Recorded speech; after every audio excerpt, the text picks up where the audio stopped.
मोहनलाल सुखाड़िया विश्वविद्यालय के पाठ्यक्रम के अनुसार तृतीय वर्ष में प्रथम कवि कबीर को लिया गया है। पिछले वीडियो में हमने कबीर के बारे में सामान्य जानकारी, कबीर की भक्ति, कबीर का दर्शन, ये सब पढ़ लिया है। अब आज हम कबीर के पद जो आपके पाठ्यक्रम में संकलित है वो पढ़ना प्रारंभ कर रहे हैं। सबसे पहला पद है दुल्हन गावहूँ मंगलाचार। कबीर दास ने इस पद के अंदर जीवात्मा और परमात्मा के संबंध को पति पत्नी के प्रतीक के द्वारा प्रस्तुत किया है। उन्होंने जीवात्मा को स्त्री और परमात्मा को पुरुष माना है। कबीर की भक्ति के अंतर्गत हमने पढ़ा था कि कबीर की भक्ति में माधुर्य का समावेश है। इस पद के अंदर हमें उस माधुर्य भाव परिलक्षित होता दिखाई दे रहा है कि कबीर ऐसा कहते हैं कि साधक जब ईश्वर को प्राप्त करने की साधना करता है तो ऐसी उत्कृष्ट अवस्था में पहुंच जाता है जब जीवात्मा रूपी प्रिया परमात्मा रूपी प्रिय से मिलन की योग्यता धारण कर लेती है और वो प्रभु के वरण करने के लिए तत्पर हो जाती है। इसी तथ्य को कबीर ने सामान्य जन जीवन में जो विवाह की प्रथाएं प्रचलित है उसके द्वारा अभिव्यक्त किया है। कबीरदास जी कहते हैं दुल्हन गावहूँ मंगलाचार। दुल्हन यहाँ उन सौभाग्यवती स्त्रियों को कहा गया है जो विवाह के अवसर पर मंगलाचरण या मंगल गीत का गान करती है। कबीर कह रहे हैं, हे सौभाग्यवती बहुओं, तुम विवाह के अवसर पर गाए जाने वाले मंगल गीतों को गाओ। हम घर आए हो राजा राम भरतार, ये पूरा का पूरा एक सांग रूपक है जिसके अंदर रहस्यवाद भी प्रतीत होता है। और कबीर ये कह रहा है कि मेरे घर पर स्वयं राम पति के रूप में पधारे हैं। यहाँ हमें इस बात को अच्छे से समझ लेना चाहिए। कबीर निर्गुण परंपरा के साधक हैं।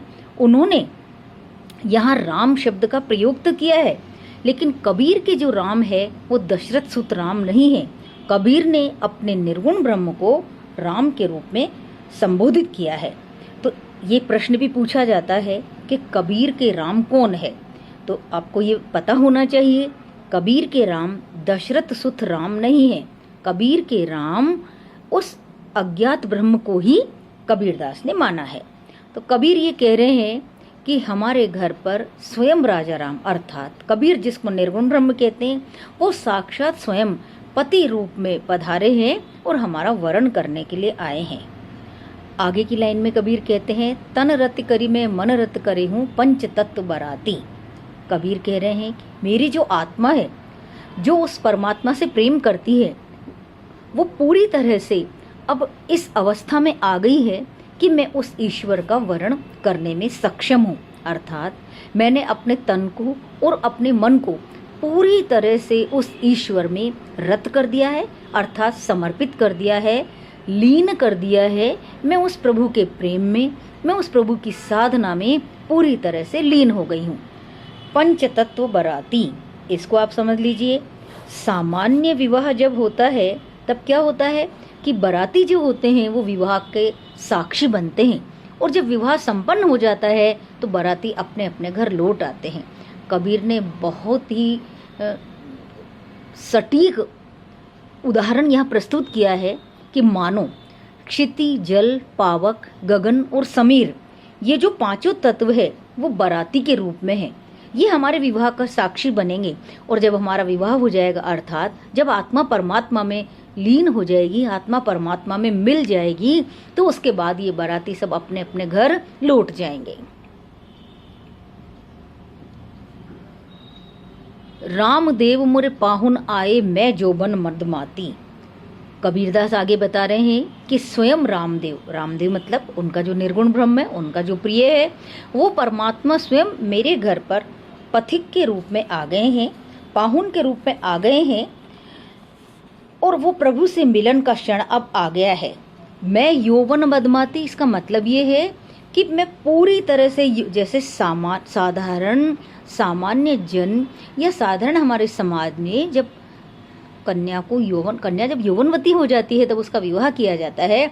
यहाँ जो यौवन है वो साधना का यौवन है, अर्थात कबीर की आत्मा पूरी तरह से साधना की परिपक्व अवस्था में पहुंच चुकी है। इसलिए कबीर ये कह रहा है कि मैं पूरी तरह से यौवन में मदमस्त हूँ, अर्थात मेरी साधना पूरी की पूरी पक्की अवस्था में पहुंच गई है, इसलिए अब प्रभु से मिलन का क्षण आ गया है। शरीर सरोवर बेदी करहूं ब्रह्मा वेद उचार।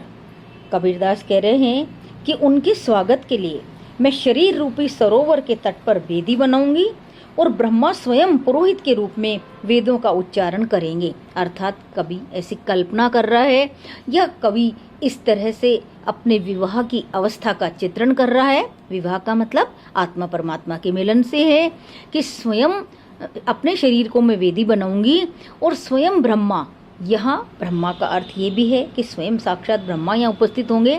ब्रह्मा का अर्थ ये भी लगाया जाता है कि ज्ञान की अवस्था है वो पूरी तरह जागृत हो जाएगी, ज्ञान का जागरण हो जाएगा और उस ज्ञान की जागरण अवस्था में ही मैं अपने प्रिय से मिलन करूंगी, मैं अपने प्रिय का वरण करूंगी।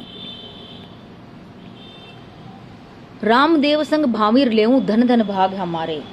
कबीर की आत्मा अत्यंत प्रसन्न है कि मैं साक्षात ईश्वर के साथ फेरे लूंगी, भावरे लूंगी, अर्थात अब मैं पूरी तरह से ऐसी सुहागिन बन जाऊंगी कि जो साक्षात ईश्वर से विवाह होगा और जिसका जो सौभाग्य है वो अमर रहेगा।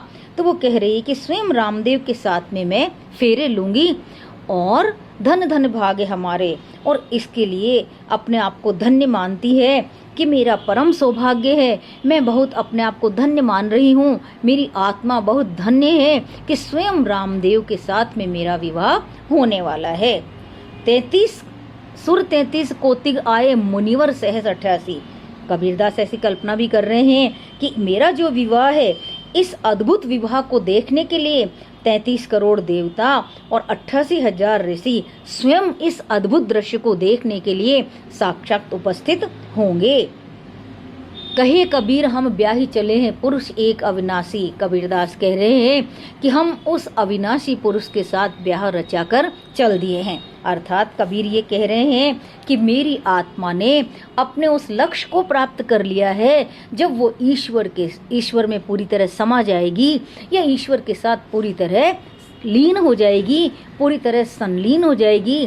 तो वो ये बता रहे हैं कि इस प्रकार से सांसारिक रूप में जैसे विवाह होता है, उस प्रकार से मेरी आत्मा का विवाह परमात्मा के साथ होने जा रहा है। अर्थात साधक यहाँ पर पूरी तरह से दृढ़ विश्वास को प्राप्त कर लेता है कि मैं साधना की उस अवस्था पर पहुंच गया हूँ जब मेरा ईश्वर से मिलन हो जाएगा या मेरा ईश्वर से मिलन हो रहा है।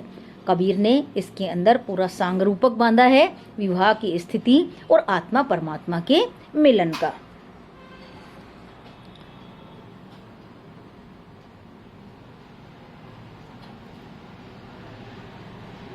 इस पद के अंदर हमें कबीर की माधुर्य भक्त वाली भक्ति का दिग्दर्शन होता है और इस पद के द्वारा कबीर ये बताना चाह रहे हैं कि जिस प्रकार से संसार में विवाह के द्वारा पति पत्नी हमेशा के लिए एक हो जाते हैं, उसी प्रकार से कबीर साधना की उस अवस्था पर पहुंच गए हैं कि जहां जाकर उनकी आत्मा परमात्मा में पूरी तरह समा जाना चाहती है, जैसे मानो ज्योति में ज्योति समाहित हो गई है।